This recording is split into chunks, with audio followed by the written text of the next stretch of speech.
জুমার দিনে জুমাবারে কিয়ামত অনুষ্ঠিত হবে। যেদিন সূর্য পূর্ব দিক থেকে না উঠে পশ্চিম দিগন্তে থেকে উঠবে, সেই দিন হবে জুমার দিন। জুমার দিনে সূর্য পশ্চিম দিগন্ত থেকে যখন উদিত হবে, সেই দিন হবে কিয়ামতের দিন। কিয়ামতের ঘটনা ঘটাবার জন্য রব্বুল আলামিন একজন বিশেষ ফেরেশতা বানিয়েছেন। সেই ফেরেশতার নাম হলো ইসরাফিল। তাকে সৃষ্টি করার পর থেকে তিনি তার মুখের সামনে সিংহা নিয়ে বসে আছেন, আল্লাহর হুকুমের অপেক্ষায় আছেন।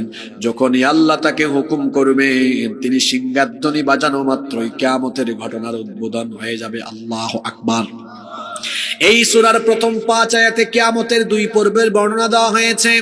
আল্লাহর হুকুম পাওয়ার পরে ইসরাফিল আলাইহিস সালাম তিনি মোট সিংহায় ফুৎকার দিবেন 2 বার। কথা বুঝে থাকলে বলেন তো, আল্লাহর হুকুম পাওয়ার পরে ইসরাফিল আলাইহিস সালাম সিংহার মধ্যে ফুৎকার দিবেন কয়বার? প্রথমবার সিংহায় ফুৎকার দেওয়া মাত্রই কিয়ামতের প্রথম পর্ব আরম্ভ হবে, ফার্স্ট পার্ট আরম্ভ হয়ে যাবে। এই সূরা ইনফিতারের প্রথম 3 আয়াতে কিয়ামতের প্রথম পূর্বের পরিচয় দেওয়া হয়েছে। ইসরাফিল আলাইহিস সালাম যখন সিংহায় ফুৎকার দিবেন, তখন অবস্থা কি হবে আল্লাহ তাআলা বলছেন, ইদাস সামাউন ফাতারাত ওয়া ইদাল কাওয়াকিবুন তাসারাত ওয়া ইদাল বিহারু ফুজ্জিরাত। আল্লাহু আকবার। ইদাস সামাউন ফাতারাত, যখন আসমান দীর্ণ বিদীর্ণ টুকরা টুকরা আসমান যখন ফেটে যাবে, ইসরাফিল আলাইহিস সালামের সিংহার সেই ফুৎকার এতটা ভয়াবহ, এতটা বিপজ্জনক হবে যে একটা সিংহার ফুৎকারে আসমান ফেটে টুকরা টুকরা হয়ে যাবে। আল্লাহু আকবার। আমাদের মাথার উপরে যে আকাশ আছে, আল্লাহ তো একটা আকাশ বানান নাই, আসমান আল্লাহ বানিয়েছেন মোট 7টা। জোরে বলেন কয়টা?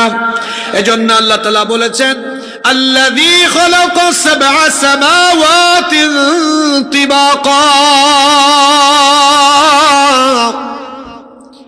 তিনি স্তরে স্তরে 7 আসমান বানিয়েছেন। আর এই আকাশের বিশালতা পৃথিবীর কোনো মানুষ জানে না। আপনার গ্রামে থেকে আপনি মাথা উঁচু করলে নীল আসমান দেখবেন। কুলাউড়া, মৌলভীবাজার, ঢাকা, এমনকি মিডল ইস্ট, ইউরোপ, আমেরিকা, যেখানেই যান না কেন, উপরের দিকে মাথা ধরলে, মাথা উপরের দিকে তাকালে দেখবেন আসমান দেখা যায়। এত বিশাল আসমান, যার সীমানা পৃথিবীর বিজ্ঞানও জানে না। বিশাল এই আসমান, বিশাল এই আসমান মহাশূন্যের উপরে যিনি দৃশ্যমান কোনো খুঁটি ছাড়া এই আসমানকে বানিয়েছেন, জুড়ে বলেন তিনি কে? সম্ভবত এখানে 4 বা 5 হাজার স্কয়ার ফিট জায়গা জুড়ে প্যান্ডেল করা হয়েছে। 4-5 হাজার স্কয়ার ফিটের এই প্যান্ডেল স্থাপনের জন্য এখানে কত পিলার ব্যবহার করা হলো। কিন্তু আমাদের মাথার উপরে সুবিশাল অজানা আয়তনের বিশাল এই আসমান, আমাদের মাথার উপরে একটা পিলার ছাড়াও যিনি মহাশূন্যে আসমানকে ঝুলায় রেখেছেন, তিনি কি? সে আল্লাহ বলছেন কোরআনে কারীমের 21 নম্বর সূরা সূরাতুল আম্বিয়া এর 32 নম্বর আয়াতে আল্লাহ তাআলা বলছেন, ওয়াজআলনাস সামাআ সাকফাম মাহফুযা।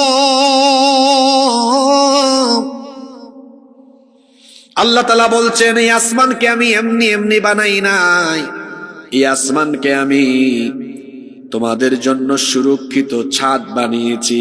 পৃথিবীতে তোমরা যারা বসবাস করো, তোমাদের প্রোটেকশনের জন্য, সিকিউরিটির জন্য এই আসমানকে সুরক্ষিত ছাদ যিনি বানিয়েছেন, তিনি কে? The sky has been built as a roof for the protection of the earth. আসমানকে আল্লাহ তাআলা পৃথিবীবাসীর সুরক্ষার জন্য সুরক্ষিত ছাদ বানিয়েছেন। এই যে আপনাদের বাসা বাড়ি, আপনাদের এলাকায় এত বাড়ি আছে, আমরা আমাদের বাড়িতে আমাদের সিকিউরিটির জন্য, প্রোটেকশনের জন্য বাড়িতে ছাদ দিয়েছি, চাল দিয়েছি। বলেন তো, আমরা যদি চাল বা ছাদ না দিতাম, তাহলে শীতকালে রাতের বেলা কি আমরা বাড়িতে ঘুমাতে পারতাম? কুয়াশা পড়তো। বর্ষাকালে থাকতে পারতাম? বৃষ্টি পড়তো। তারপরে গ্রীষ্মকালে থাকতে পারতাম? দিনের বেলা তো অবস্থা সিরিয়াস হয়ে যেত। তাহলে গ্রীষ্মকাল, বর্ষাকাল, শীতকাল, সকল কালে আপনার বাড়ির ভেতরে আপনি যেন আপনার পরিবার নিয়ে একদম আরামসে থাকতে পারেন, প্রোটেকশনের জন্য, সেফটি এবং সিকিউরিটির জন্য বাড়িতে কি দিয়েছেন? ছাদ দিয়েছেন। তো এই বিশাল পৃথিবীর উপরে আসমান স্থাপন করেছেন কে?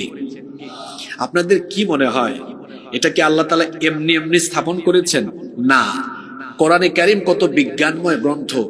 আল্লাহ বলছেন ওয়াজআলনাস সামাআ সাকফান মাহফুযা, এই আসমানকে আমি তোমাদের জন্য সুরক্ষিত ছাদ বানিয়েছি। তার মানে আসমান না থাকলে আমরা সুরক্ষিত থাকতে পারতাম না। কারণ মহাশূন্যে, বায়ুমণ্ডলে, পৃথিবীর উপরিস্থিত বায়ুমণ্ডলে অসংখ্য উল্কাপিণ্ড আছে। যদি কোনো একটা উল্কা পৃথিবীতে পড়ে যেত, পৃথিবীর গাছপালা, উদ্ভিদ, প্রাণী, মানুষ, জীবজন্তু যা আছে মুহূর্তের মধ্যে সবকিছু জ্বলে পুড়ে ছারখার হয়ে যেত। একটা উল্কাও যেন পৃথিবীতে পড়তে না পারে। আল্লাহ তাআলা আসমানকে আমাদের জন্য সুরক্ষিত ছাদ বানিয়েছেন। এই সুরক্ষিত ছাদ থাকার কারণে একটা উল্কাও পৃথিবীর দিকে ধেয়ে আসতে পারে না। আল্লাহু আকবার। এই আসমান, যে আসমানের কারণে পৃথিবী সুরক্ষিত আছে, আহা, ইসরাফিলের সিংহার ফুৎকারের পরে একটা আসমানও থাকবে না, একটা আসমানও থাকবে না। ইয়াউমা নাতাউইস সামাআ কাতাইয়িস সিজিল্লি লিল কুতুব, কিতাবের পৃষ্ঠাকে যেমন এইভাবে গুটিয়ে ফেলা হয়, সাতটা আসমানকে আল্লাহ তাআলা গুটিয়ে তার কুদরতি ডান হাতে নিয়ে একটা আছাড় মেরে সবকিছু লন্ডভন্ড করে দিবেন। আল্লাহু আকবার। রব্বুল আলামিন অন্য আয়াতে বলেছেন وَنُفِخَ فِي الصُّورِ فَصَعِقَ مَن فِي السَّمَاوَاتِ وَمَن فِي الْأَرْضِ إِلَّا مَن شَاءَ اللَّهُ। যখন ইসরাফিল সিংহায় ফুৎকার দিবে, আসমান সমূহ আর জমিনে যা আছে, আল্লাহ যাদেরকে চাইবেন তারা ছাড়া সবকিছু লন্ডভন্ড ধ্বংসস্তূপে পরিণত হয়ে যাবে। ইসরাফিল আলাইহিস সালাম যখন সিংহায় একটা ফুৎকার মারবেন, গোটা বিশ্বজগৎ এই ফুৎকারে কেঁপে উঠবে। এখন তো বাংলাদেশে ভূমিকম্প হলে পাশের দেশে হয় না, এক মহাদেশে হলে আর এক মহাদেশে হয় না, কিন্তু ইসরাফিল আলাইহিস সালাম যেদিন সিংহায় ফুৎকার দিবেন, গোটা মহাবিশ্ব একসাথে কেঁপে উঠবে। ভূমিকম্পের নামে আল্লাহর জন্য সূরা দিয়েছেন, সেই সূরার নাম সূরা জিলজাল। সেই সূরার প্রথম আয়াতে আল্লাহ বলেছেন ইদা যুলজিলাতিল আরদু জিলজালাহা, যখন পৃথিবীকে প্রবলভাবে প্রকম্পিত করা হবে, এমন ভাবে গোটা পৃথিবী কেঁপে উঠবে, এই যে আকাশের দিকে মাথা উঁচু করে দাঁড়িয়ে থাকা পাহাড়গুলো তুলার মতো উড়ে যাবে। আল্লাহ সূরা কারিয়ার মধ্যে বলেছেন ওয়াতাকুনুল জিবালু কালইহনিল মানফুশ, দুনা তুলার মতো এগুলো উড়ে যাবে। সূরা মুজাম্মিলে আল্লাহ বলেছেন ইয়াউমা তারজুফুল আরদু ওয়াল জিবালু ওয়া কানাতিল জিবালু কাসীবাম মাহিলা,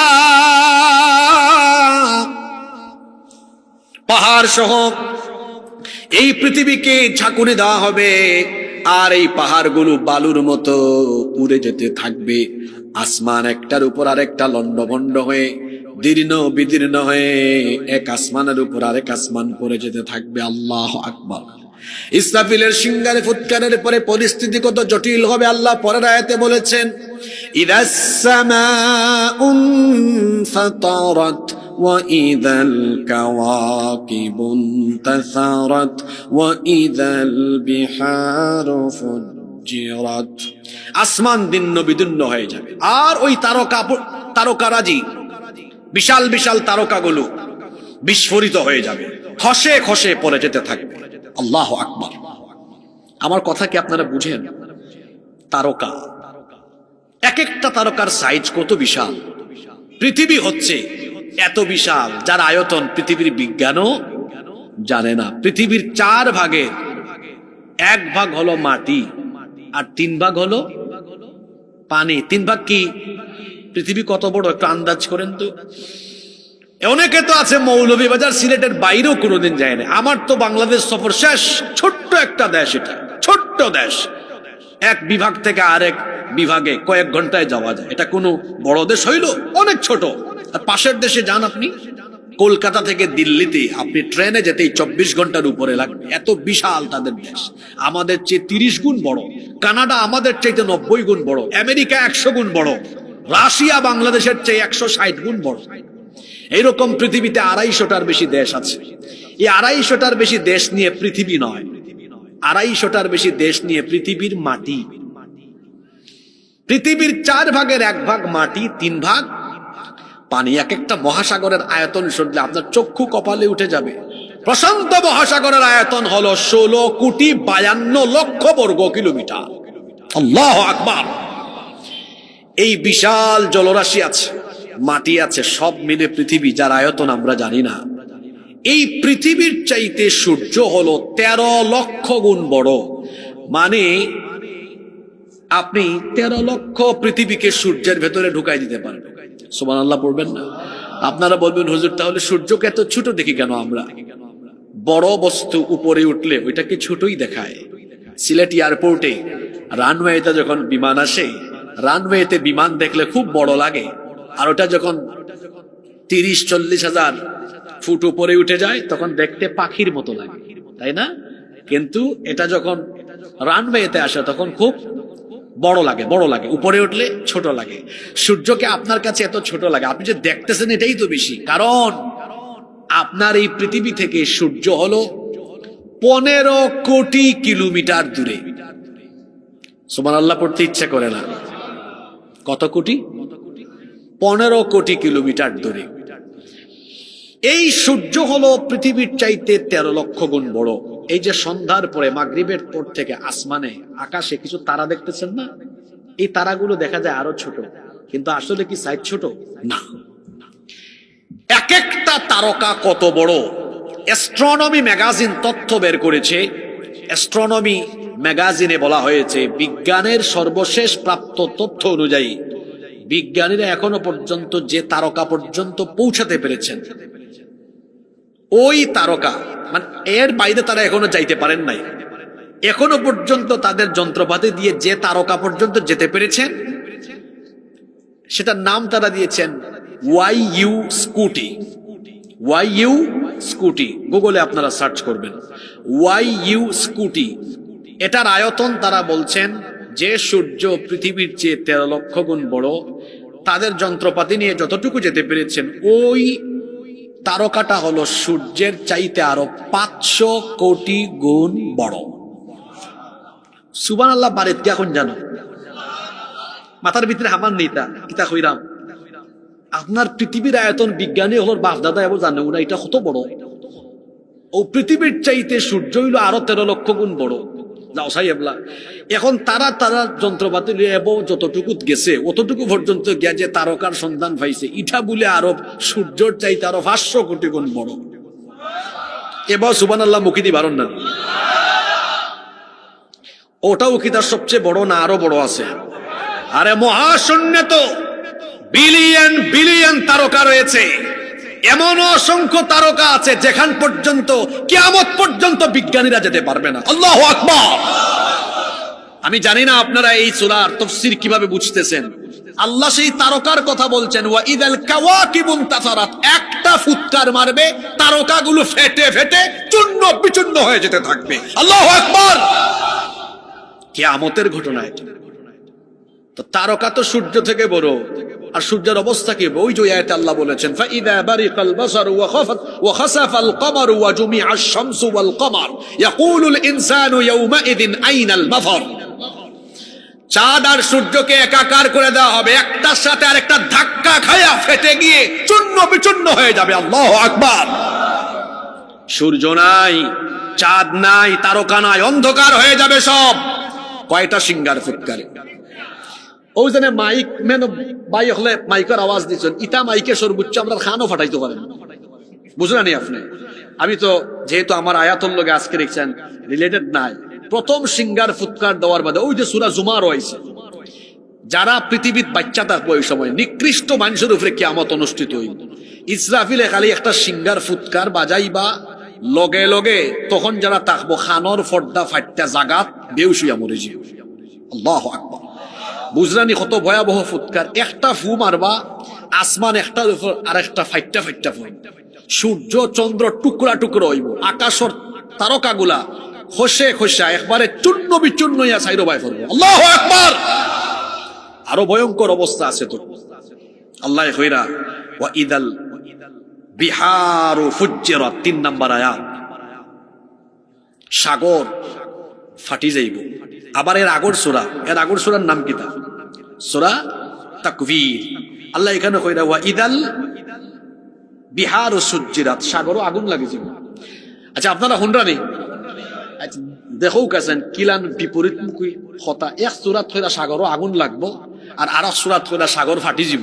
কথা 1 লাখ না 2 লাখ? বুঝছি আপনারা সিলেটি ভাষায় বেশি মজা পাইরা না কিতা? আচ্ছা এখানে আগে খাওয়া লাগবে তো। ঠিক আছে, আমার লাগিও জুই তুই, কারণ সারা মাসে সারা বছরে সিলেটি মাত কদিন মারতাম পারি, ও মাঝে মাঝে আইলে মাথা যায়। আর নিজের এলাকার মানুষের সামনে বেশি সময় কন্ট্রোলের ভিতরেও থাকা যায় না, ঠিক না নে? তো দেখো কা জি হয় ইটা পালা মানুষও সহজে বুঝবা, অসুবিধা নাই তো আপনারা। দেখো কাছেন 2 সূরাত 2 লাখান কথা। 1 সূরাত কইরা আল্লাহ সাগর ফাটি যাব, আর 1 সূরাত আল্লাহ কইরা সাগরও আগুন ধরে যাব। কথা 1 লাখ না 2 লাখ? হ্যাঁ, কিন্তু কোরআন যে বিজ্ঞানময় গ্রন্থ, আপনি দেখো সুবহানাল্লাহ, সাগর কিলা ফাটবো আর কিলা আগুন লাগলো। এখন আপনি বিজ্ঞানসম্মত ব্যাখ্যা লোকা। একটু আগে কইছিলাম ইসরাফিল আলাইহিস সালামের সিংহায় ফুৎকার বাজানির বাদে গোটা দুনিয়াত একলগে কিতা আরম্ভ হইব? কেউ মনে নাই? হায় রে হায়, ভূমিকম্প। কিতা ও সাদ্দরালা বাড়ি কিতা সমস্যা? শয়তানে হাতুকুতু মারিচ্ছিনি, ভালো লাগেন না নিতামাত। ইসরাফিল আলাইহিস সালামের সিংহাত ফুৎকার দিবা আর গোটা দুনিয়াত কিতা আরম্ভ হইব? ভূমিকম্প। হায় রে হায়, সিলেটি ভাষায় কয় বৈশাল। কমন ফোর্সে নি এবলা? মাঝে মাঝে দেখবা বৈশাল হইলে মাটি কিতা হয়? ফাটি যায় না নি? সাগর ফাটবো আর আগুন ধরবো ব্যাখ্যা নৌকা। তাই যখন সিংহাত ফুৎকার বাজাইবা, সাগরের পানির তলে মাটি আছে না নি? এই মাটি অলান ফাটি যাব। ফাটার বাদে মাটি যখন মেলাই দিবা একবারে, সব পানি একবারে কিতা কয় বল্লারি নামি যাবা তলে। বুঝানি আপনারা? সাগরের পানির নিচে মাটি আছে, ফাটি যাব। সাগর মাটির নিচ ফাটবো, পানি তলে যাইব। এখন ইনো সায়েন্সে পড়ো এমন আসনি বা ছাত্র বায়ু হল আসন। আচ্ছা, যে সাগরের অভ্যন্তর, সাগরের তলাত কিতা আছে? আগ্নেয়গিরি আছে। লাভা আগ্নেয়গিরি, আগুন। তাইলে এই যে সাগরের নিচের মাটি 2 ভাগ হয়ে গেল, পানি নিচে গিয়া তার খাল লগে মিলন হইব। পাতুন না খানে? আচ্ছা, ইনো যারা সায়েন্সে পড়ো ভাই হলে কোসান, দেখো আল্লাহর কোরআন কত বিজ্ঞানময়। পানির মূল উপাদান হইল কিতা? হাইড্রোজেন আর অক্সিজেনের মলিকিউল আছে না? তো পানি দিন তার মূল উপাদানও ফিরিয়া যাইব। যাওয়ার বাদে হাইড্রোজেন আর অক্সিজেন একলগে হইলে কিতা হয়? আগুন ধরে। কারণ একটা নিজেও জ্বলে আর একটা জ্বালাইতে আরো সাহায্য করে।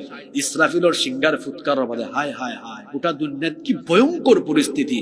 সাগরের তলদেশ ফাইটটা যাওয়ার বাদে পানি নিচে নামবো, অক্সিজেন হাইড্রোজেন একসাথে হইয়া দাউ দাউ করি সাগরের বুকে এই দিন আগুন জ্বলবো। আল্লাহু আকবার। কিয়ামতের সেই ভয়ঙ্কর পরিস্থিতির বর্ণনা আল্লাহ সূরার ভেতরে দিচ্ছেন। বলেছিলাম কিয়ামত হবে 2 পর্বে। প্রথম পর্বে কি কি ঘটবে আল্লাহ প্রথম 3টা আয়াতে বললেন।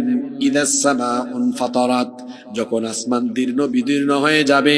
ওয়া ইদাল কাওয়াকিবুন তাফারাত, তারকাগুলো খসে খসে পড়ে যাবে। ওয়া ইদাল বিহারু ফুজ্জিরাত, আর যখন সাগরের অভ্যন্তর ফেটে গিয়ে সাগরের মধ্যে আগুন ধরে যাবে। গোটা দুনিয়া এইভাবে শেষ হয়ে যাবে। আসমান জমিন লন্ড ভন্ড চূর্ণ বিচূর্ণ মেসাকার হয়ে যাবে, কিছুই থাকবে না। এত সুন্দর আসমান, এত সুন্দর জমিন, এত সুন্দর গাছপালা, নদ নদী, খাল বিল, পাহাড় সমুদ্র, কিছুই থাকবে না। সবকিছু ধ্বংস হয়ে যাবে, কেবলমাত্র একজন থাকবেন, তিনি কে? এজন্য আল্লাহ বলেছেন কুল্লু মান আলাইহা ফান ويبقى وجه ربك ذو الجلال والإكرام। সবকিছু ফান হয়ে যাবে, ক্ষয় হয়ে যাবে, লয় হয়ে যাবে, কেবলমাত্র যিনি থাকবেন। গলার আওয়াজ বড় করে বলেন, তিনি কি? সব ধ্বংস হয়ে যাবে, কিচ্ছু থাকবে না। আল্লাহ ইসরাফিল আলাইহিস সালামকে ডেকে বলবেন, হে ইসরাফিল, তুমি এবার দ্বিতীয়বার তোমার সিংহায় ফুৎকার বাজিয়ে তোমার দায়িত্ব শেষ করো। ইসরাফিল আলাইহিস সালাম এবার দ্বিতীয়বারের মতো সিংহায় ফুৎকার মারবেন। কিয়ামতের দ্বিতীয় পর্ব আরম্ভ হবে। তিনি যখন দ্বিতীয়বার ফুৎকার মারবেন, দ্বিতীয় পর্ব কিভাবে শুরু হবে? আল্লাহ তাআলা কোরআনে কারিমে সূরা জুমারে বলেছেন, সুম্মা নুফিখা ফীহি উখরা ফাইযা হুম কিয়ামুন ইয়ানযুরুন। অতঃপর সিংহায় যখন আবার ফুৎকার দেওয়া হবে, মানুষ কবর থেকে দাঁড়িয়ে যাবে, হাসরের ময়দানের দিকে যাবে। আল্লাহ সূরা ইনফিতারের 4 নম্বর আয়াতে জন্য বলেছেন, ওয়া ইদাল কুবুর বু'থিরাত। আর যখন কবরকে খুলে দেওয়া হবে, ইসরাফিল আলাইহিস সালাম যখন সিংহার মধ্যে দ্বিতীয়বার ফুৎকার মারবেন, এই রাউতগাঁও এলাকায় যে গোরস্থান আছে, সারা পৃথিবীর কবরস্থানের উপরের মাটি সরে যাবে, ঠাস ঠাস করে কবরের মাটি সরে যাবে, কবরগুলো খুলে যাবে, মানুষ কবর থেকে সেদিন উঠতে থাকবে। আমি আপনি সবাই উঠবো। কি করে আপনারা উঠবেন শুনেন।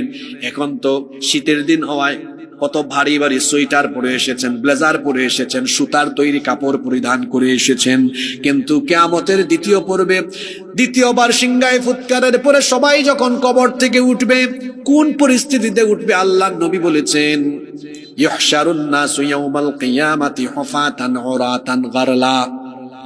সেদিন মানুষ খালি গায়ে উলঙ্গ অবস্থায়, কোনো কাপড় চোপড় থাকবে না, নগ্ন পদে খালি পায়ে খতনাবিহীন অবস্থায়, উলঙ্গ অবস্থায় কবর থেকে উঠে হাসরের ময়দানের দিকে দৌড়াতে থাকবে। আম্মা জান আয়েশা রাদিয়াল্লাহু আনহা এই কথা শুনে বললেন, ওগো আল্লাহর নবী, যদি মানুষ উলঙ্গ হয়ে হাসরের ময়দানে যায়, কবর থেকে যদি মানুষ খালি গায়ে উঠে হাসরের ময়দানে গিয়ে জমায়েত হয়, সেদিন কি আমার শরম লাগবে না? সেদিন কি আমার লজ্জা লাগবে না? আল্লাহর নবী তখন বললেন, আয়েশা গো শোনো, সেই দিনটার পরিস্থিতি এত জটিল হবে, আকাশের ওই সূর্য যা 15 কোটি কিলোমিটার দূরে, সেই দিন মানুষের মাথার একেবারে নিকটে চলে আসবে। গুনাহগারদের মাথার চান্দি ফেটে মগজ উতরে উতরে গলে গলে গলে গলে বেয়ে বেয়ে পড়তে থাকবে। জমিন তামায় পরিণত হয়ে যাবে। পিপাসার যন্ত্রণায় কাতর হয়ে মানুষের মুখের ভেতর থেকে জিহ্বাটা বের হয়ে কুকুরের মতো নাভিস্থল পর্যন্ত ঝুলতে থাকবে। গুনাহগারেরা তাদের গুনার পরিমাণ অনুযায়ী ঘামের মধ্যে সাঁতরাতে থাকবে। কঠিন সেই পরিস্থিতিতে কবর থেকে উঠে মানুষ নফসি নফসি জিকির করে আল্লাহর হিসাব থেকে বাঁচার জন্য। আল্লাহর ভয়ে সেদিন যে মাথাটা নিচের দিকে দিয়ে পেরেশান হবে, আল্লাহর ভয়ে মাথা তোলার সাহস কেউ করতে পারবে না। আল্লাহু আকবার! কি বিভৎস পরিস্থিতি! কিয়ামতের দ্বিতীয় পর্ব যখন আরম্ভ হবে, কবর থেকে উঠে উঠে মানুষ হাসরের ময়দানে যেতে থাকবে। হাসরের ময়দানে যখন মানুষ দাঁড়িয়ে যাবে, আল্লাহ আবার সবার হাতে হাতে এক একটা আমলনামা ধরায় দিবেন। পৃথিবীতে আপনি যা করেছেন সব হিসাব না হবে, সবকিছু সামনে দেখবেন, রেকর্ড হয়ে আছে। এজন্য আল্লাহ পরের আয়াতে বলেছেন, আলিমাত নাফসুম মা কদ্দামাত ওয়া আখারাত। মানুষের জীবনের আগের পরের সব জিনিস তাকে জানিয়ে দেওয়া হবে। জন্ম হওয়ার পর থেকে মৃত্যু পর্যন্ত পৃথিবীতে যত সুকর্ম করেছেন, যত কুকর্ম করেছেন, সবকিছু আপনার সামনে দিয়ে দেওয়া হবে। প্রথম 5 আয়াতে আল্লাহ তাআলা কিয়ামতের 2 পর্বের বর্ণনা দিলেন। প্রথম পর্বে দুনিয়া সহ গোটা বিশ্ব জগৎ ধ্বংস হবে। দ্বিতীয় পর্বে মানুষ কবর থেকে উঠে হাসরের ময়দানে দাঁড়াবে। কথাগুলো বুঝে থাকলে বলেন তো দেখি, আমরা এসেছিলাম আল্লাহর কাছ থেকে, ফিরে যাব আবার কার কাছে? আসতে বলবেন না, জোরে বলেন, কার কাছে? প্রথম 5 আয়াতে আল্লাহ কিয়ামতের বর্ণনা দিয়ে আপনাদের সবাইকে এবার আল্লাহ প্রশ্ন করছেন, বান্দারে তুমি যেহেতু আমার সামনে একদিন হাজির হবে, আমার সামনে দাঁড়াবে, তো তোমার কাছে আমার জিজ্ঞাসা হলো, ইয়া আইয়ুহাল ইনসানু মা গররাকা বিরাব্বিকাল কারীম।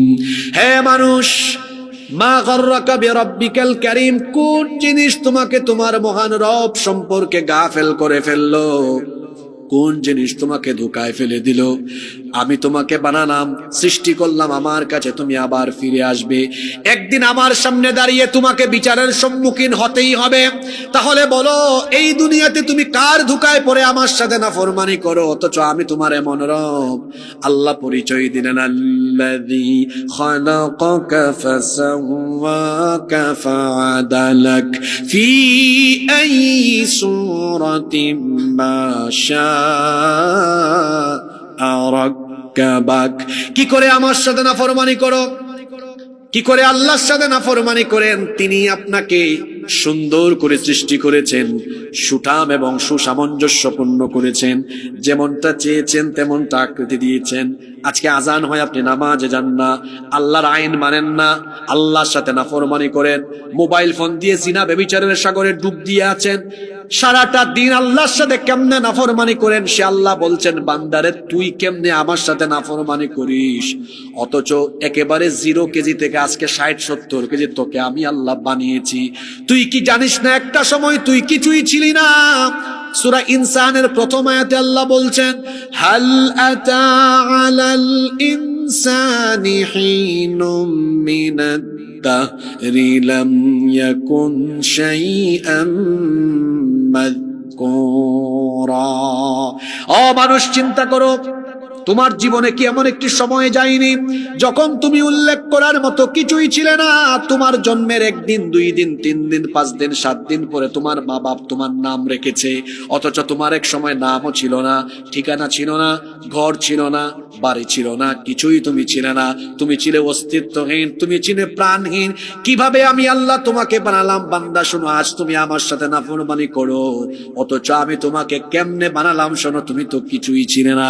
আল্লাহ তাআলা আবার বলছেন সূরা মুমিনুনের 23 নম্বর আয়াত থেকে, আল্লাহ তাআলা বলছেন, ওয়ালাকাদ খালাক, সূরা মুমিনুনের 12 নম্বর আয়াত থেকে বলছেন, ওয়ালাকাদ খালাকনাল ইনসানা মিন সুলালাতিন মিন তিন সুম্মা জাআলনাহু নুতফাতান ফি ক্বারারিন مكين ثم خلقنا النطفة علقة فخلقنا العلقة مضغة فخلقنا المضغة عظاما فكسونا العظام لحما। অবশ্যই আমি তোমাদেরকে মাটির নির্যাস থেকে সৃষ্টি করেছি। পুরুষের স্পাম আর মহিলাদের অভাব, এই দুটোকে একত্রিত করে 1 ফোঁটা নাপাক পানিকে তোমার মায়ের জরায়ুর ভেতরে সুরক্ষিত জায়গায় আমি রেখেছি। তুমি এত বড়াই করে, এত অহংকার করো, তাকাব্বুরে ভরা তোমার জীবন, অথচ এমন 1 ফোঁটা নাপাক পানি থেকে আমি আল্লাহ তোমাকে বানানো আরম্ভ করেছি, যেই নাপাক পানি বের হয়ে গেলে মানুষের উপর গোসল ফরজ হয়ে যায়। আল্লাহ বলছেন তুমি কতটা দুর্বল শোনো, খুলিকাল ইনসানু দাইফা, মানুষকে বড় দুর্বল করে বানানো হয়েছে। আল্লাহ তাআলা বলছেন মাত্র 1 ফোঁটা নাপাক পানি তোমার মায়ের জরায়ুর ভেতরে আমি সুরক্ষিত জায়গায় রেখে দিলাম। তোমাকে আমি দেখো 7 মাস, 8 মাস, 9 মাস, 10 মাস তোমার মায়ের পেটের ভেতরে কিভাবে আমি আল্লাহ তোমাকে বানালাম। এখন তো আল্ট্রাস্নো আছে, মায়ের পেটে বাচ্চার বয়স যখন 1.5 মাস, 2 মাস হয়, কত গ্রাম ওজন এটা জানা যায়। 200 গ্রাম, 250 গ্রাম, 300 গ্রাম। আমি একটা মিসকিনরা বুঝবে না, বিবাহিতরা এটা ভালো জানে। বউকে নিয়ে যখন চেকআপে যায়, দেখা যায় তখন ডাক্তার বলে আপনার বাচ্চার হার্টবিট এত, ওজন এখন 300 গ্রাম, 400 গ্রাম। এখন যে আপনার 60 কেজি, 70 কেজি, 60 কেজি, 70 কেজি ছিলেন না, আল্লাহ বলছেন বান্দা তুই আমার সাথে কেমনে নাফরমানি করিস বল? তুই তো মাত্র 1 ফোঁটা স্পাম ছিলে, 1 ফোঁটা শুক্রাণু ছিলে, কেমনে তোরে বানালাম শোন।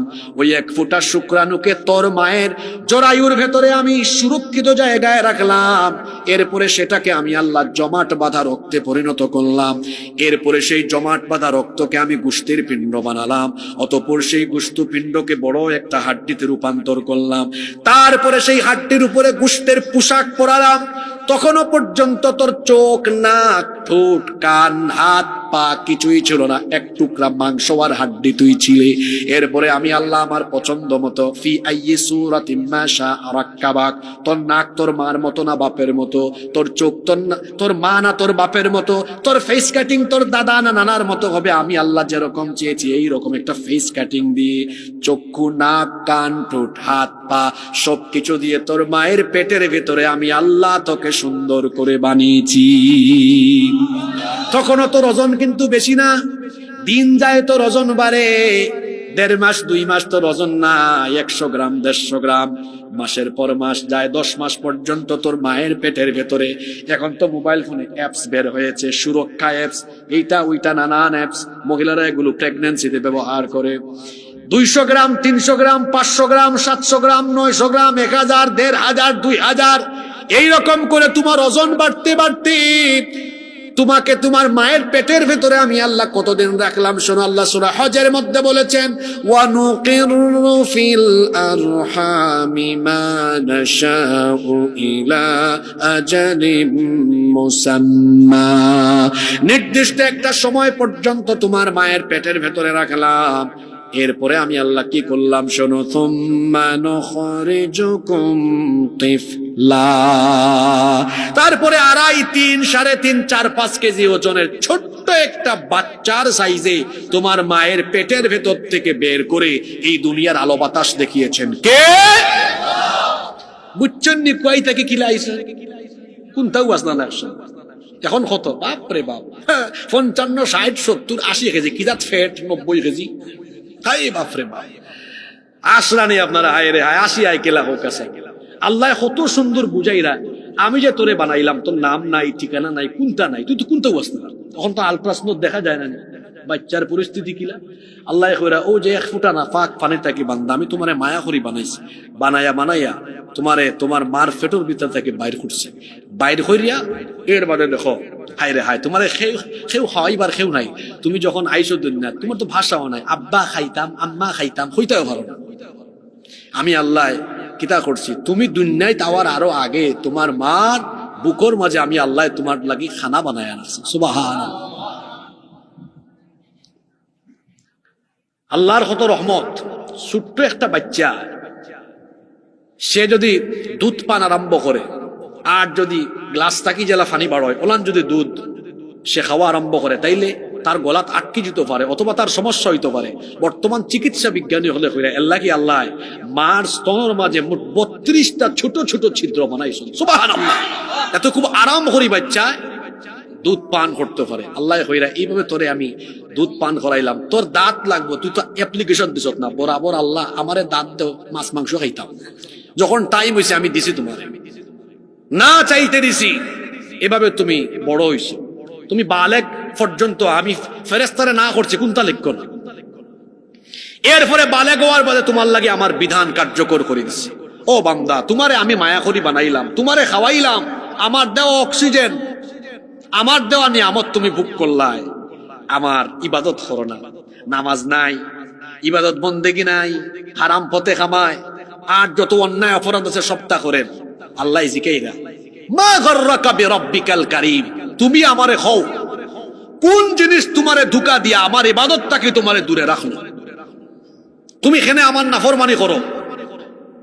যুবক মানুষ তুমি, আমি আল্লাহ নিষেধ করছি বিবাহ বহির্ভূত আরাম রিলেশন হইল না, তুমি ও বাড়ি হো বাড়ির ফুরিন তোরে ফোনে সাতাও, তুমি মোবাইল আতো লইলেও অশ্লীল ভিডিও দেখো, তুমি মোবাইল আতো লইলেও তোমার চরিত্র বিধ্বংসী সব কাজ তুমি করো, চকুর জিনা আরম্ভ করো। আজ বেশিরভাগ যুবক ভাই নষ্ট হইরা মোবাইলের অপব্যবহার হইরা রাত 3টা 4টা পর্যন্ত তারা মোবাইলও তাহাজ্জুদ করে,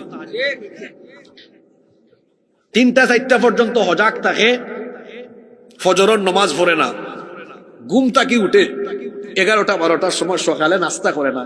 যারা সকালে নাস্তা করে না ইতার ফেট হইল গ্যাসের কারখানা, ইতার হেড অফিসও ঠিক থাকে না, আর সমাজ নষ্ট করেন যেন বইন ইনো বুঝা তো কিতা হয়। আপনারা আশীর্বাদ লাগে হয়েছে না কিতা, বাস্তব কথা এগুলা। যার গুমর অভ্যাস ঠিক নাই, তার খাদ্যাভ্যাস ঠিক নাই, এর জীবন উল্টা পাল্টা। আর তোমরা যে আসরাই জোয়ান ফাইন, তোমরা দেখলো তোমার মায়া লাগে, তোমার তান গালর 2 পাশ ইনো তাকতো আছিল গুস্ত, ই গুস ইকশান গিয়ে হামাই গেছে 8 সিফার ভিতরে। আর আটবো এমন লাগান লাগে উহে ফরি যান। বুড়া মানুষ লেখে এনার্জি আছে তার নাই, দেখবা এখন গাল কিলা আমাইছে, শক্তি নাই, এনার্জি নাই। তার এনার্জি থাকতো কিলা, তার যৌবন তো নষ্ট সিফায় সাফায়। মোবাইল দিয়ে তার যৌবন শেষ, এরপরে আসে লজ্জা শরম নাই। রাতের বেলা আপনি মোবাইল হাতে নিয়ে দরজা বন্ধ করে দিয়ে কি করেন আপনার বাবা জানে না, মা জানে না। আপনি যে পর্নোগ্রাফিতে আসক্ত, আজ যুব সমাজ পর্নোগ্রাফিতে এডিক্টেড হয়েছে। গুগল শরীফে গিয়ে পর্নো সাইট তালাশ করে, ইউটিউবে গিয়ে নাটক সিনেমা দেখে, কানের মধ্যে ইয়ারপড হেডফোন লাগিয়ে তারপরে শুনে। কেউ জানে না সে কি শুনে, কেউ জানে না সে কি দেখে। ও আমার যুবক ভাইয়েরা, কেউ যেটা জানেন না, কেউ যেটা দেখে না, সেটা দেখেন কে? সেটা জানেন কে? আপনার অন্ধকার রুমের ভেতরে সারা রাত আপনি কি করেন কেউ না জানলেও যিনি জানেন তিনি কে? সেই আল্লাহর কোনো ভয় আপনার অন্তরে নেই।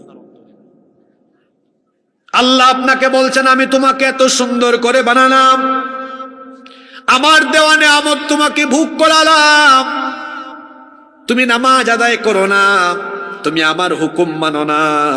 এই যে নামাজের কথা আমি সব জায়গায় বলি, আরে আমাদের নামাজের কোনো খবর নাই। আল্লাহ নবীর সময় মসজিদ ছিল কাঁচা, উপরের ছাদ ছিল খেজুর পাতার ছাউনি, নিচে কোনো দামি টাইলস, দামি কোনো কার্পেট ছিল না। মসজিদ ছিল কাঁচা কিন্তু মুসল্লি ছিল পাকা। আমাদের মসজিদ এখন হয়েছে পাকা, কিন্তু মুসল্লির অভাবে আমাদের মসজিদ থাকে ফাঁকা। 5 ওয়াক্ত নামাজের কোনো খবরই নাই। আমাদের সবচাইতে বড় দুশ্মন, তার নাম হলো ইবলিস, তার নাম শয়তান। এই শয়তানকে আল্লাহ জান্নাত থেকে বের করে দিয়েছেন কি না দেওয়ার কারণে? মাত মকুদি বারণ না, কিতা দিছে না? কয়টা মাত্র? ডেইলি আমরা লাগি আল্লাহ নমাজ দিছেন হক্ত, দেখি হিসাব হরি হোক আছেন 5 ওয়াক্ত নমাজ, খালি ফরজ নমাজ 17 রেখাত, 17 রেখাত। এই প্রতি রেখা তো সাজদা আছে 2টা, গুণ হরুকা 17 2 গুণে।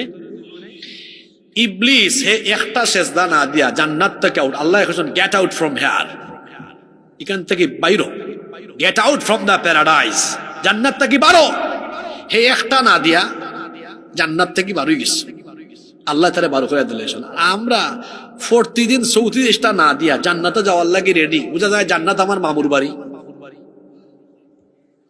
ইবলিস জান্নাত থেকে বাইরে হওয়ার পথে আল্লাহর লোকে প্রতিজ্ঞা করছে, আল্লাহ আদম রে সেজদা দিছে না দেখিয়া তুমি আমারে জান্নাত থেকে বার করে দিলাইছো। আদম আর আদমর ফুয়াফুরের বংশধর কিয়ামত পর্যন্ত যারা দুনিয়াতে আইব, ইতারে সেজদাটাকে দূরে রাখা, ইবাদতটাকে দূরে রাখা হইব আমার ভিশন, আমার মিশন। এই ভিশন আর মিশন বাস্তবায়নের লাগি ইবলিস বই রইছে না কাম করে। হাদিস শরীফ আইছে ইবলিস শয়তান কোন সময় আসে আর কোন সময় খান্দে ওনানি আপনারা আল্লাহ রসুলের হইরা যখন কোনো মানুষে আল্লাহরে সিজদা দিলায়, ইয়াতাজালা শাইতানু ফায়াবকি, শয়তান এই ব্যক্তির কাছ থেকে দূর হয়ে গিয়া দেখে আর খান্দে, দেখে আর খান্দে। তাইলে আমরা যখন নামাজও গিয়ে আল্লাহরে সিজদা দেই, ইবলিসে কিতা করে মাতুন না কেন? আর আমরা নামাজও না গেলে ইবলিসে আসে। বুঝলে দেখি পালা করে জবাব দেওয়া চাই, বেটা মানুষের লাগান কইবা, বেটিন তোর লাগান যেন গোলার আওয়াজ না হয়। দুর্বল মুসলমান আমি দেখতাম পারি না। আমরা নমাজও গেলে ইবলিসে আসে না খান্দে, আরো জোরে হোকা। আর নমাজও না গেলে ওকে, নাও টেক ইউর ডিসিশন। আপনার সিদ্ধান্ত লুকা 5 ওয়াক্ত নমাজের টাইমে আপনি ইবলিসে আশাই মানা খান্দাইবা। আর যারা কোনটা মাত্রা না, তারা ইবলিসের কাছ থেকে খেলাফতি লইয়া বই রইছে, সবে মাথা লাগবে। নমাজের টাইমে ইবলিসরে আশাই মনা খান্দাইব, খান্দাইতে হইলে কিতা করা লাগবো? আপনার নমাজ কুয়াই। আমার জাতীয় কবি খুব সুন্দর জবাব দিছ। এত চমৎকার কবিতা পৃথিবীর কোন কবি লেখতে পারছেন কিনা আমি জানি না। কিভাবে আমাদের সমাজের মানুষের নামাজ কাজা হয় তিনি বলছেন, ঘুমাইয়া কাজা করেছ ফজর, তখনও জাগনি যখন জোহর, হেলায় খেলায় কেটেছে আসর, মাগরিবের ওই শুনিয়া যান, এখনো জামাতে হওরে শামিল, এখনো এর সাথে আছে স্থান, বাজিছে দামামা বাদ্রে আমামা, শির উঁচু করি মুসলমান, দাওয়াত এসেছে নয়া জামানার, ভাঙা কেল্লা উড়ে নিশান। আল্লাহু আকবার। এত সুন্দর কবিতা পৃথিবীর কোন কবি লিখতে পেরেছে বলে আমার মনে হয় না। কিভাবে আমাদের 5 ওয়াক্ত নামাজ যায়। আবার শুনেন, ঘুমাইয়া কাজা করেছ ফজর, তখনও জাগনি যখন জুহর, হেলায় খেলায় কেটেছে আসর, মাগরিবের ওই শুনিয়া যান, এখনো জামাতে হরে শামিল, এখনো এর সাথে আছে স্থান, বাজিছে দামামা বাদরে আমামা, শির উঁচু করি মুসলমান, দাওয়াত এসেছে নয়া জামানার, ভাঙা কেল্লায় উড়ে নিশান। আপনার ফজরের নামাজ যায় কিনা ঘুমাইতে ঘুমাইতে শরীর ফুলাইলা একবারে। ওই যে নামাজ ছাড়ি দিলা আপনি, জোরের আগ পর্যন্ত বাচ্চা থাকবা, গ্যারেন্টি আসেনি? কেমন করে ঘুমাও তুমি, কেমন করে ঘুমাও তুমি, ফজর করে কাজা, এমন তো হতে পারে জোহরে জানাজা। আমি জোয়ান, আমি অঙ্ক মরতাম না। Keep in your mind, there is no serial of death. মৃত্যুর কোন সিরিয়াল, পৃথিবীতে আসার সিরিয়াল আছে, যাওয়ার কোন সিরিয়াল নাই। আসার সময় দাদা বাবা ছেলে নাতি সিরিয়াল মেনটেন হয়, যাওয়ার সময় সিরিয়াল ব্রেক হয়। মাঝে মাঝে দেখা যায় দাদা জীবিত, নাতির লাশ দাদা কবরে নামায়, বাবা জীবিত, ছেলে মারা গিয়েছে, মাঝে মাঝে আমরা কুলা উড়ায় দেখি ছেলের লাশ বাবা কবরে নামায়। মাতুকা আছে নীলা। আমার গাঁর এক ফুয়া 17 বছর বয়স, হিঁদুরকে মরে গেছে, মারা গেছে, সুস্থ ছেলে হঠাৎ করে মারা গেছে। আমার যুবক ভাই হল শয়তানে এমন ফাদ্য ফালাইছে আপনারা, তুই নামাজও যাইস না, বইরো, তুই বাঁচবে বহুত দিন, বুড়া ওইস, চুলদারি ফাঁকুক, এর বাদে নামাজ পড়িস। আমি তো প্রায় সময় হই, আমরা বুড়ো ওই মুখিনা সন্দেহ আছে। আমার চাচা হলে যা খাওয়ার খাইছেন সকল বালা বালা খাওয়া, অঙ্কু সপ্তাহ বেজাল আর বেজাল, ফরমালিন আর ফরমালিন। অঙ্কু এখন আমরা যে যুগ বসবাস করি, এই খাবার দাবারের মাঝে বেজাল ঢুকে যাওয়ায়, এখন জেন জি বেশি দিন বাঁচতে নাই, বাজারটা যে আর আলফা জেনারেশন আরো কম বয়স মর বাইতা, কারণ দিন যত যার খালি বেজালাইয়া আমার। ঠিক আছে নি কথা, বেজালাইয়া আমার। আমরা ব্যবসা থাকতে গফ করছেন যে আমরা যে তা মাছ খাইছি, ইটা মাছ তোমরা খাইতাই কিতা চৌকিও দেখছো না। আও তো আমার চাচাইও কইলাম, আসলেই তো তা। ওই যে আমরা এখন ফলমূল যেটা খাই, আর আমরা আসলে বেজাল খাইতে খাইতে এমন হয়েছে, অঙ্কু বেজাল না খাইলে আমরা বাঁচি না। কিচ্ছাটা মনে হয়ে গেছে, হইতাম না। আমরা অনেক সময় পার্মানেন্ট দোকান থাকি বাজার করে না, অনেকে দোকান ও দোকান থাকি আনি বাজার। তো এক লোক বহুত দিন ধরে এক দোকান থাকি বাজার আনে, দোকানদারে ভাবলো হায় রে হায়, এই ভাই আমার কাছ থেকে প্রতিদিন বাজার নেন, তে আমার পার্মানেন্ট হয়ে গেছেন যেহেতু কাস্টমার, টাইম দেওয়ার কোনটা আমি বেজাল দিতাম না, সব 1 নম্বর জিনিস দিব। বিচারা গেছেন বাজার করতা, এই দিন তাই সব 1 নম্বর দিয়া দিলাইছ। বাদর দিন এক হইরা, ও ভাই সাহেব তোমার কাছ থেকে বা বাজার করি প্রতিদিন কোনো জামেল হয় না, কালকে কিতা দিলা খাইয়া ফেটো অসুবিধা গেছে।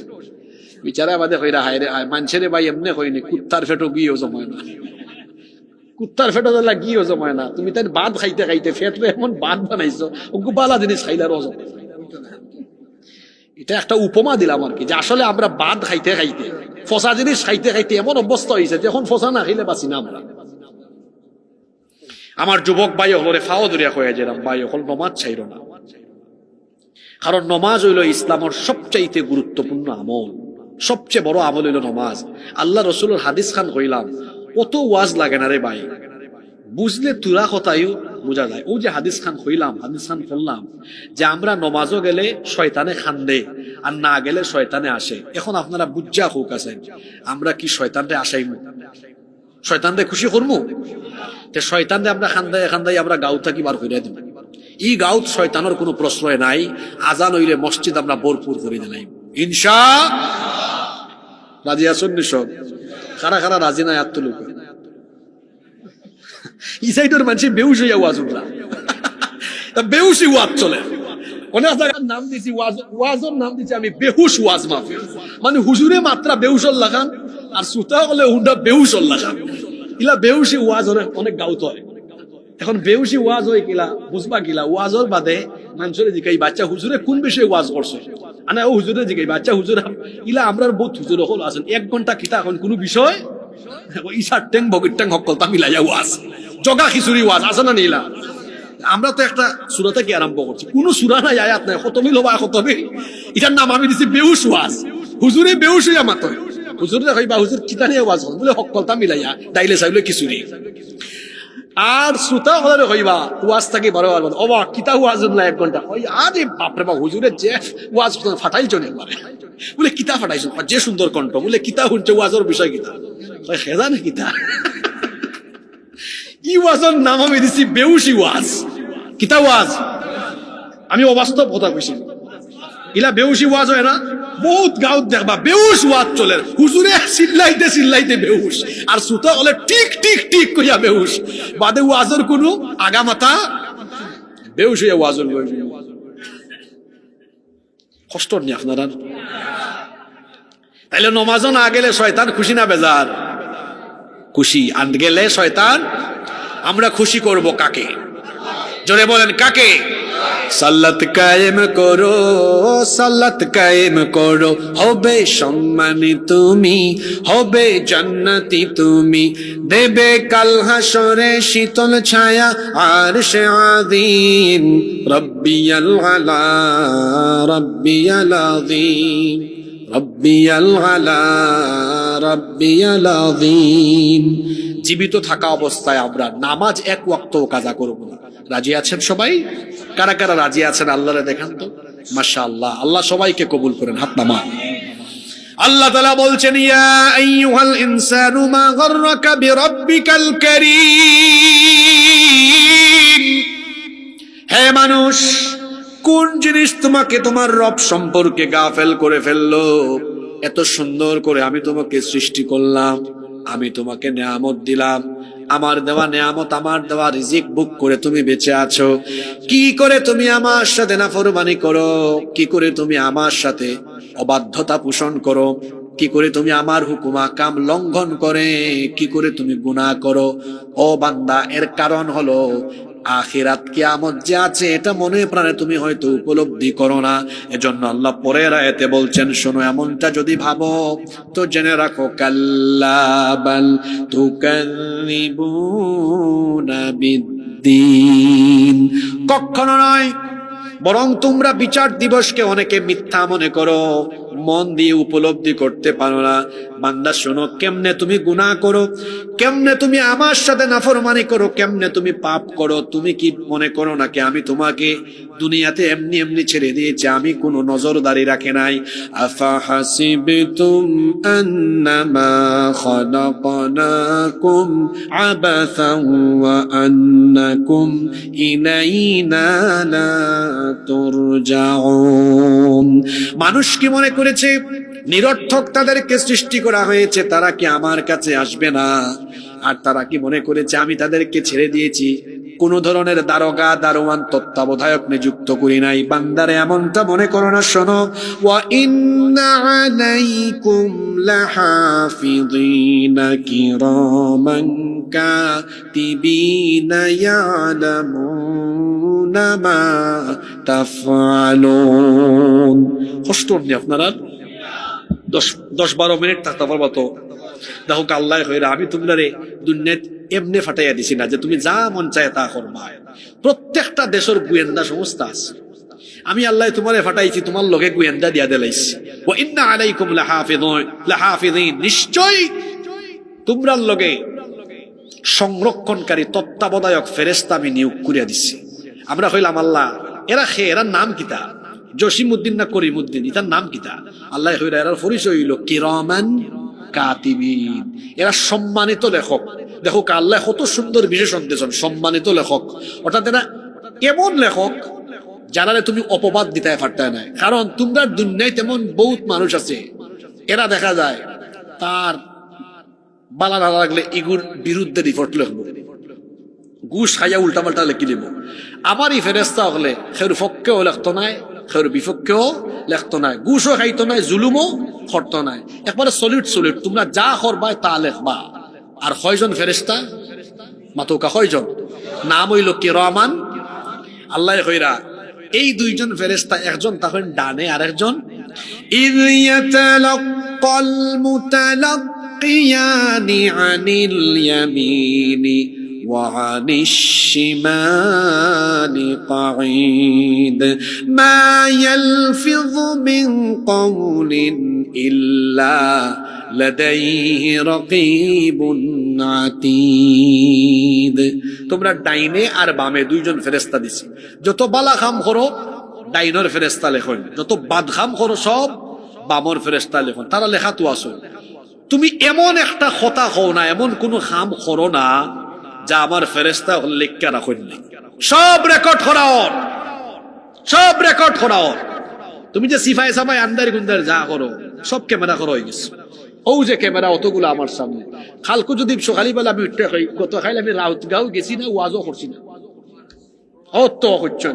প্রমাণ আছে ওই দেখো হুজুর মিশা মিথ্যা লাভ নাই আপনি গেছলা ঠিক আছে নি কথা কিয়ামতের দিন আমল নামা তো দেওয়াইব আপনি কইবা আল্লাহ আল্লাহ এটা আমি করছি না ফেরেশতা হলে সারা বানায়া বানায় লেখছো আল্লাহর দেওয়া ব্রেন মানুষে কামল লাগাইয়া ক্যামেরা বানাইয়া হক্কলতা রেকর্ড করে রাখিলায় তো জ্ঞানদাতা আল্লাহ আমার আপনার হক্কলতা অডিও ভিডিও করিয়া রাখতা পারতা নাই মুখে দি মাত পারন না অস্বীকার করলে আল্লাহ কইবা ভিডিও স্ক্রিন অন করো ই নাফরমানের সপ্তাহ মানুষরে দেখাও আল্লাহু আকবার ইয়া আল্লাহ ইলাল ফমান ইলাল বিজ্জত তুমি কিয়ামতের মাঠে আমরারে কইরো না আল্লাহ যত গুনাহ করছি তুমি maaf করি দিলাও হোক আমিন হৃদয়ের খান্দি কথাগুলো উপলব্ধি করুক ও যুবক ভাই ওখানে আন্দার গুন্দার কিতা করছো দোয়াল লাগাইয়া সব রেকর্ড হয়ে গেছে রে ভাই ইটা যদি কিয়ামতের দিন দেখানি হয়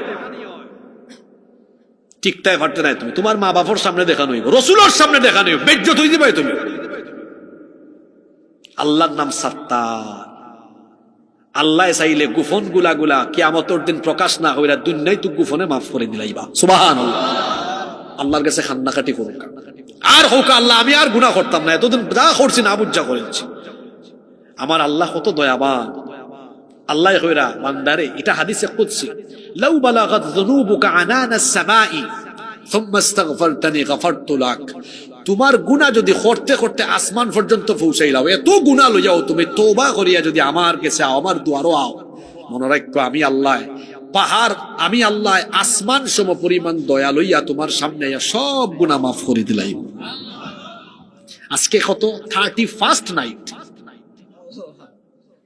31st কত লুচ্চামি বদমাইশি সারা পৃথিবী তৈব আর এই রাউতগাঁও আমরা কোরআনের মজমাত বিশ্ব আমরা বছরের শেষ দিন কোরআন শুনলাম শেষ বালা যা সব বালা তওবা দিয়ে আরম্ভ হইব হ্যাঁ নাচের গার নাচতে নাচতে কোনো যে মরি যাবে এর কোনো গ্যারেন্টি আছে নি যদি কোকা গ্যারেন্টি আছে নি কনসার্ট এদিন শুনলাম সিলেট আলিয়ার মঠো মৌলানা ডক্টর এনায়েতুল্লাহ আব্বাসী সাহেব ইসলাম ওয়াজ করতা ইবা স্টেডিয়ামও কনসার্ট হায় রে হায় আমি তো ফোরর দিন শুনিয়া অবাক আমিও তো সিলেটের সন্তান আমি বড় লজ্জা পাইছি শাহজালাল রহমতুল্লাহ আলাইহির কবরের পাশে শাহজালালের মাটিতে এই ধরনের কনসার্ট চলবো শাহজালাল রহমতুল্লাহ আলাইহির রুহানি সন্তান এখন থাকতে তো এটা হওয়ার কথা নাই তাও ওয়াজর মাইক বন্ধ কইরা গান চলবো যুবক ভাই ওখানে কইরা শাহজালাল রহমতুল্লাহ আলাইহির এই পবিত্র মাটিতে এই ধরনের কোন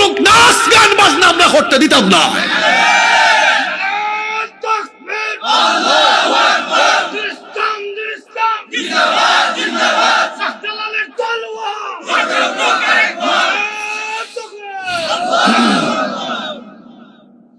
সম্মানিত উপস্থিতি আল্লাহ কইরা বান্দারে সব তার রেকর্ড হই যান তুমি খেনে আমারে ডরাও না খেনে আমারে ভয় পাও না তুমি কিলা নামাজ ছাড়ো তুমি কিলা আমার লগে নাফরমানি করো সারাটা দিন গুনাহ করো আমি হইছি ব্যবসা করো তুমি সুদের কারবার আরম্ভ করছো আমি হইছি ওজনে কম দিও না ওজনে কম দাও আমি হইছি গিবত করো না গিবত করো না তুমি সুগুল করি করো একজন অর্থ আরেকজনের কাছে লাগাই দাও তুমি মানুষের হক নষ্ট করো তোমার মা বাবার হক নষ্ট করো সারাটা দিন 24টা ঘন্টা তুমি গুনার সাগরে ডুব দিয়ে আসো কিলারে বান্দাইলা করো হোসাই হ্যাঁ তুমি কি জানো না তোমার সব জিনিস রেকর্ড হয়ে যান তোমার হিসাব হবে বিচার হবে তুমি আমার সামনে দাঁড়াবে তোমার সারা জীবনের সুকর্ম অপকর্ম তোমার সামনে হাজির হয়ে যাবে সেই দিন কিয়ামতের মাঠে আল্লাহ বিচার করে মানুষকে দুই ভাগে ভাগ করে দিবেন জুড়ে বলেন কয় ভাগ ফারিকুম ফিল জান্নাতি ওয়া ফারিকুন ফিস সাঈর, একদল জান্নাতি আর একদল জাহান্নামী। এই দুই দলের পরিচয় আল্লাহ পরের আয়াত 13 নম্বর আয়াত থেকে দিচ্ছেন। ইন্নাল আবরারা লাফি নাঈম ওয়া ইন্নাল ফুজ্জারা লাফি জাহিম, নিশ্চয়ই নেককার বান্দারা জান্নাতের নেয়ামতে থাকবে, আর যারা গুনাহগার পাপী তাপী দুরাচারী তারা জাহান্নামের মধ্যে থাকবে। বোঝা গেল নেককারদেরকে আল্লাহ হিসাবের পরে বিচারের পরে জান্নাত দিবেন। আল্লাহ আমাদেরকে নেককারদের কাতারে শামিল করে দাও। আর যারা পাপাচারী দুরাচারী তাদেরকে আল্লাহ জাহান্নামে নিক্ষিপ্ত করবেন। সে আল্লাহ বলছেন ইয়াসলাউনাহা ইয়াউমাদ্দিন,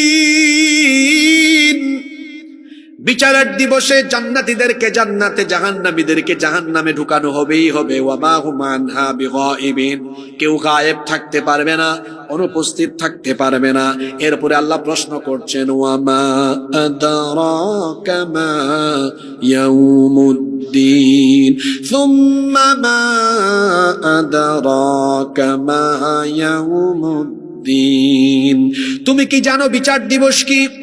ও নবী আপনি কি জানেন বিচার দিবস কি? আল্লাহ প্রশ্ন করে আল্লাহ নিজেই জবাব দিচ্ছেন। সেই দিনটা হলো এমন কঠিন দিন, ইয়াউমা লা তামলিকু নাফসুন লিনাফসিন শাইআ ওয়াল আমরু ইয়াউমা ইযিন লিল্লাহ। সেই দিন কেউ কারো জন্য কোনো কিছু করার ক্ষমতা রাখবে না। সেদিন হুকুম চলবে, রাজত্ব চলবে একমাত্র কার? আমল বালা হইলে ফয়সালা বালা, আমল খারাপ ফয়সালাও। আচ্ছা তোরা একটু তা দেখি লাইছেন, টেস্ট করি লাই। ইনো রাউতগাঁওর মানুষ খেখে আসুন, একটু আত্মলোক আছে সব রাউতগাঁও না নে? আচ্ছা ই গাঁওর বারে থেকে খেখে আইসন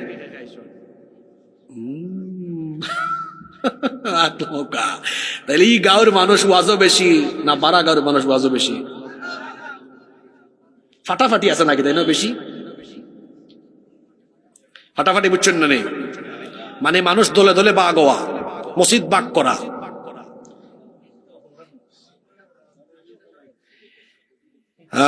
মিল্লামিশা চলবা, দেশের পরিস্থিতি যে খারাপ, মিল্লামিশা চলবা। আলিম উলামা হল একটা হবা, কৌমি, আলিয়া, ফুলতলি, সরসিনা, জামাত, হেফাজত, খেলাফত সব মিল্লামিশা চলবা। আমরার দেশ অনৈক্যর কারণে মুসলমান হল ক্ষতি বেশি হল। আমরা যত বেশি মিল্লিয়া চলমু তত বেশি মুসলমান হল শক্তিশালী হইবা। হিংসা নিন্দা বাদ দিতে হইব যে আমি কৌমি, আমি আলিয়ারে দেখতাম পারি না, আমি আলিয়া, আমি কৌমি দেখতাম পারি না, এরা নইতো নাই। জমাত, হেফাজত, তবলিগ, সারসিনা, ফুলতলি, হেফাজত, জমিয়ত, চরমুনাই, যত জন আসর সব আমরার ভাই। আমরা মিল্লা বিশ্বাস চলবো। এলাকার মাঝে কোনো বিভেদ আমরা গটাইতাম না। খেরে আমরা মুসলমান হল যদি আলাদা আলাদা হয়ে যাই, তে ইসলাম বিরোধী হলে আমরার মাথা খাটাল তৈয়া, খাটাল তারা ভাঙ্গিয়া খাইব, আমরা খালি চাইয়া চাইয়া দেখবো। আর আমরা যখন এক থাকবো তখন এই সুযোগ খেয়েও ফাইতো নাই। ও যে গত 15টা বছর কি আলিয়া, কি কৌমি, কি জমাত, কি হেফাজত, কোন দলের হুজুর বাদ গেছে। ফয়লা যখন সাইড হিসাবে ধরা হইল তখন আমরা অনেকে চুপচাপ আসলাম, মনে করছি না আমরা দলন নাই, যেসা উগদেন চুপচাপ বই রয়েছি। এখন বাধা দেখি, দেখো কা আমরা নিজে নিজে কৌমি আলিয়া বাক করি, আর ইসলাম বিরোধী হলে তারা বাক করে না। তারা মৌলানা মামুনুল হক রে না যে জেলো রাখে, আমির হামদারে না একই জেলো রাখে। ঠিক আছে নি কথা? এই সময় কৌমিও এক জায়গায় থাকো, আলিয়াও এক জায়গায়, হিনো জামাত হোক, হেফাজত হোক, খেলাফত হোক, হয় সবরে একলগে বাধ্য। এখান থেকে কিতা বুঝলা? আমরা যে টুপি দিয়ে ইসলাম বাক করি তারা বাক করে না। ইসলাম বিরোধী হলে সব টুপিওয়ালারে, সব আলিম ওলামারে দুশ্মন মনে করে। সুতরাং আপনি বুঝৌকা, মনের সব হিংসা নিন্দা বাদ দৌকা। আমি ব্যক্তিগতভাবে কৌমির আলেম ওলামা হলের সম্মান করি, আলিয়ার উলামা হলের সম্মান করি। আমি তবলিগ পছন্দ করি, আমি ফুলতলি পছন্দ করি, আমি সরসিনা পছন্দ করি, আমি জামাত পছন্দ করি, হেফাজত পছন্দ করি। হুজুর আপনার দিকে হল ভাই আছেন না, যারাই মুসলমান তারা আমার ভাই, তারা আমার বিভেদ থাকতো ওখানে আমরার মাঝে। আমরা আল্লাহ কয়জন, নবী কয়জন, কিতাব হকান, আমরা অত দরাদরি করে লাভ আছে? আমাদের প্রভু এক, এক নবীর উম্মত, জীবন বিধানে ওই শিবানী কোরআন। তবে কেন এক নও হে মুসলমান, এক হও এক হও করিয়া বান। আমরা এক হইলে আমরা শক্তি। আমরা যদি এক থাকতাম, এই বাংলাদেশে একজন আলিম অখলর আত্মরা লাগাইয়া জেলো হারানোর সাহস ই বাংলাদেশে কেউ রইল না। মানুষে কয় ডুস খাইলে হুশ হয়, তা আমরা ডুস খাইছি এখন হুশ হয়ে যাবে, আর আমরা আলাদা থাকতাম না। সব আমার ভাই। এই বাংলাদেশে যদি আমরা সব একমত আইতাম পারি, এই বাংলাদেশে কোরআনের শাসন খুব শীঘ্রই কায়েম হয়ে যাব ইনশাআল্লাহ। আচ্ছা, আপনারা সবে কোরআনের শাসন চাইননি? আচ্ছা, আওয়ামী লীগ যদি ক্ষমতার যাওয়ার লাগে 14 দলে লইয়া জোট বানাইতে পারে, আর বিএনপি যদি ক্ষমতার যাওয়ার লাগে 19-20 দল লইয়া জোট করতে পারে, তো আমরা কেউ ফুলতলি, কেউ জমাত, কেউ হেফাজত, কেউ খেলাফত, কেউ জমিয়ত, কেউ সরসিনা, কেউ আমরা চরমুনাই। আচ্ছা, হকলরে জিগাও, আচ্ছা আপনারা সবে কোরআনের শাসন চাইন? আমার বিশ্বাস সবে চাইন, সবে চাইন না নি? আপনার মাঝে তুরা মসলা মসাইলের যে পার্থক্য আছে, ইকনান্তরে আমরা এক গালাত রাখিয়া শুধুমাত্র কোরআনের শাসনের লাগি আমরা কি সব একবার একমত হয়ে যেতাম পারি না?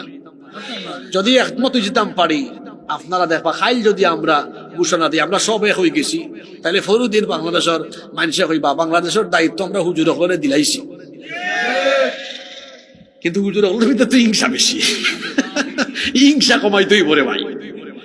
আমি আমি আমি তো স্কুলও পড়ছি পয়লা, আমার আমার বংশত কোনো আলিমুলামা নাই। আমার আব্বাই আমার স্কুল থেকে দরিয়াই না, মাদ্রাসা থেকে সর্বোচ্চ ডিগ্রি নিছি, ইউনিভার্সিটি তো পড়াশোনা করছি। তো সব মানুষের লোকে মিল্লা মিশা দেখছি আমরা হুজুর হলের ভিতরে হিংসা নিন্দা আছে। ইটা সারি দৌকা ভাই, এক ভাইয়ে হয়েছিলা বাইরে বাই ফাল্লার মাঝে ব্যাং রাখা জ্বালা কঠিন, ফাল্লাত ব্যাং রাখবাই গেলা খালি ফাল মারে, ও বলা হুজুর হলের এক কাতারও বুয়া নিও কঠিন। তবে যদি হুজুর হলের এক কাতারা বুয়াইন যায়, বাংলাদেশের ইতিহাস বদলে যাবে। আপনারা দেখবা এই দেশে হুজুর হলের বক্তব্য সবচেয়ে বেশি। আপনি যেমন আচ্ছা খোকাসান মৌলানা মামুনুল হক, খালিদ সাইফুল্লাহ আইয়ুবী সাহেব, তার বাদে মৌলানা নুরুল ইসলাম অলিফুর সাহেব, বাংলাদেশে এলান কবির বড় বড় বিখ্যাত আলেম হলের যদি আপনারা এক মাঠও আনন্দ জাগাওই বলি মানছে এবলা। ওই যে সিলেট আগামী মাস এমসি কলেজের মাঠো মাহফিল হইব, ইনো দেশ বিখ্যাত আলিম উলামা হলে জাগাওই বলি। ওই যে প্রতি বছর আপনার সিলেট ফুলতলি সাহেব রহমতুল্লাহ আলাই ইসালে সোয়াব মাহফিল, কত মানুষ জানি না।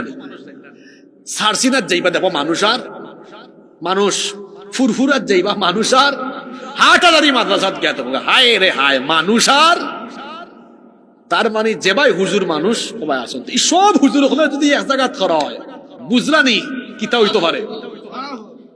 কারণ শয়তান আইয়া আমরা এমন ভাবে অনৈক্যর মাঝে রাখতো স্যার, আর ইসলাম বিরোধী হল তো আসুন দুশ্মনিত যে হুজুর হলে এক হইতে দিও না, কারণ হুজুর হলে এক হয়ে গেলে আমরা শেষ। আর আমরা হুজুর হলে বুঝিলাই একবার আমরা খেনে একজন আর একজন তাকি তুলে যাইতাম। সব আপনার ভাই, সব আমরার ভাই। আর আমরা যারা মাহফিল ও ওয়াজ নসিহত করি, বিভক্তির কথা যেন আমরা না হই। সব আমার ভাই, জমাত, হেফাজত, খেলাফত, জমিয়ত, ফুলতলি, সরসিনা, যারাই মুসলমান সব আমার ভাই। আমরা সব যদি ঐক্যমত হয়ে যেতাম পারি, এই বাংলাদেশও কোরআনের শাসন কায়েম হয়ে যাব ইনশাআল্লাহ। সুতরাং আমি আপনার কাছে অনুরোধ করব, আমরা কোনো বিভেদ নাই, আমরা ঐক্য চাই। সব রাজি আছেন নি? আজকে সূরা ইনফিতারের আলোচনা আমরা করছি, এখান থেকে সবচেয়ে বড় শিক্ষা কিতা আমরা কয়েকটা পয়েন্ট হইয়া তার বাদে শেষ করব। কষ্টই জানি আপনারা, আমরা আলোচনার বাদে দোয়া করে উঠবো, মোনাজাত করে যাই আজকে ইনশাআল্লাহ। প্রথম কথা হইল আমরা এই জীবন শেষ হয়ে যাবো একদিন, কিয়ামত হইব। ওই যে আমরা বেনমাজি হয়ে গেলাম বাইরে, আপনার নমাজ ছাড়লা আমার ভাই সাউকা সারতে সারতে সারতে সারতে একদিন তো এই জীবন শেষ হয়ে যাব, শেষ হয়ে যাব না। আল্লাহর সামনে দাঁড়াইবা, এই ওয়াজ আপনারাও জানেন, আল্লাহ ফয়লা আপনার কাছ থেকে কোন আমলের হিসাব নিবা হুকাছেন খেনে বেনামাজি হইতা। আমি আপনার আর ফাও দূরিয়া হইয়া দিলাম, আল্লাহর ওয়াস্তে নমাজ ছাড়বা না, পারবার ইনশাআল্লাহ। দুই, যেহেতু পরকালও আমরা আল্লাহর সামনে দাঁড়াইব, এর লাগে আমরা আল্লাহর বিধানের বিপরীত কোনো কাম করতাম না ইনশা। 3 নম্বর, আমরা গোপনে কোনো গুনাহ করতাম না, কারণ খারে গোপন রাখবো আমরা হোক আছেন 2 জন ফেরেশতা আমরার লগে আসুন না নাই, আসুন না, আর আল্লাহ তো দেখরা, আল্লাহ সব জানো, আমরা গোপনে কোনো গুনাহ করতাম। 4 নম্বর, জান্নাতে যাওয়ার একটা আমলও আমরা ছাড়তাম না ইনশা। 5 নম্বর, আমরা আল্লাহর হকর পাশাপাশি মানুষের হক আদায় করব ইনশা। 6 নম্বর, আমরা ঠেলাঠেলি করিয়া নিজেরা মারামারি করতাম না, সব আমরা একতা ইনশা। এই 6টা কথার উপরে আল্লাহ আমরা আমল করার তৌফিক দান। মাহফিল কমিটির সম্মানিত সভাপতি সাহেবের কথা থাকলে আমরা শুনবো, না থাকলে